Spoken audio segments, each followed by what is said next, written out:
Hey everybody, Michelle and Benjamin back here for our next episode in our Stop Binging Electronics course, where we're teaching you how to have a doable electronics plan and how to have electronics productivity. So today we are focusing on creating our team. Creating your team.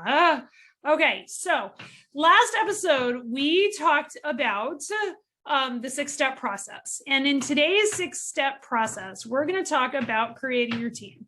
Now, for a little bit of background here, I run a very successful food safety company, and no, you're good. And when I am doing my work with my customers, the first thing that you do in food safety is you create a team, okay? Because food safety is a team sport. Well, guess what? Family, also a team sport. Andrew and I, who I'm sure you'll meet during this course, tell ourselves on a pretty regular basis, we're a pretty amazing team, because we are, okay? And as we are going through here, you're gonna need to have a team. So one example of a team is me and Mom. Right. Another example of a team is, and you might see this as a bit excessive, but it's true, the cabinet. They're a team, right? So we use teams to solve problems all the time in our families, in our businesses, and in our communities. And that's going to be the first step in solving your electronics problems. Okay, now you're going to ask, well, who should be on our team? Well, by virtue of you watching this, Ben and I are on your team. And that's for a really specific reason, okay? Because here's the deal. This course is aimed at families. I'm a Gen Xer, he's a Gen Zer. I think this might be what Mom said. One of the reasons we're on your team, because we want to be part of your team and help you. Exactly, right? So your teammates are people who are going to have the same idea. All right, so you might want to grab a friend and take this course with a friend or with another family where the kids can talk about the electronics too. That's why Ben and I are here talking about that's Mommy's special water. That's why it's Mom's Jello. And so the reason I decided to do this with Ben is because we are working to normalize this conversation about how we talk about electronics, and the olds can't talk to the youngs about it in a way that they understand. And so Ben's here to kind of help normalize that conversation and to be an example of what's possible. Yeah.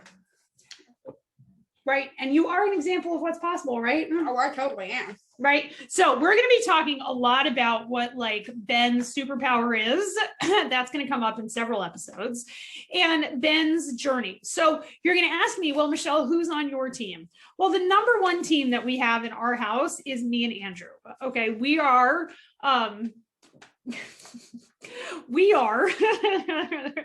2-parent household, and that is I mean, that's the way we've constructed our lives. In solving for electronics productivity, our kids are also on a team. Now, one of the things that we are teaching is for our kids to be on a team together, and our kids have a team that is not me and Andrew's team. Okay, our kids are a team together, and Andrew and I are a team together. So that's another way to form this as a team.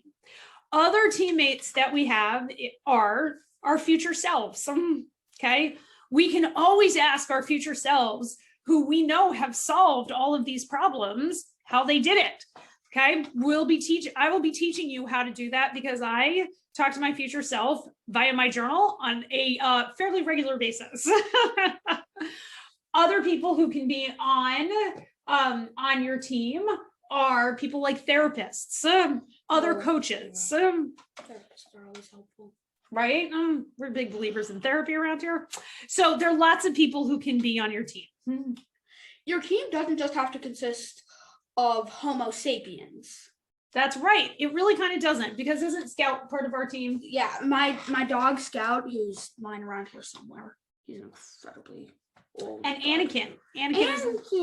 Anakin. You'll meet Anakin over this course. And Anakin is definitely on Ben's team. So I want you to think expansively. If you could choose anybody in the whole wide world to be on your team, pick them. Because here's the deal. You can't think about what somebody else would do in a situation without knowing that you are capable of doing that too. And having that kernel of an idea that you're capable of doing that too. So we ask you, who's going to be on your team? Who's going to be on my team? We are going to cover that in the next episode. So see you in the next episode. Like and subscribe.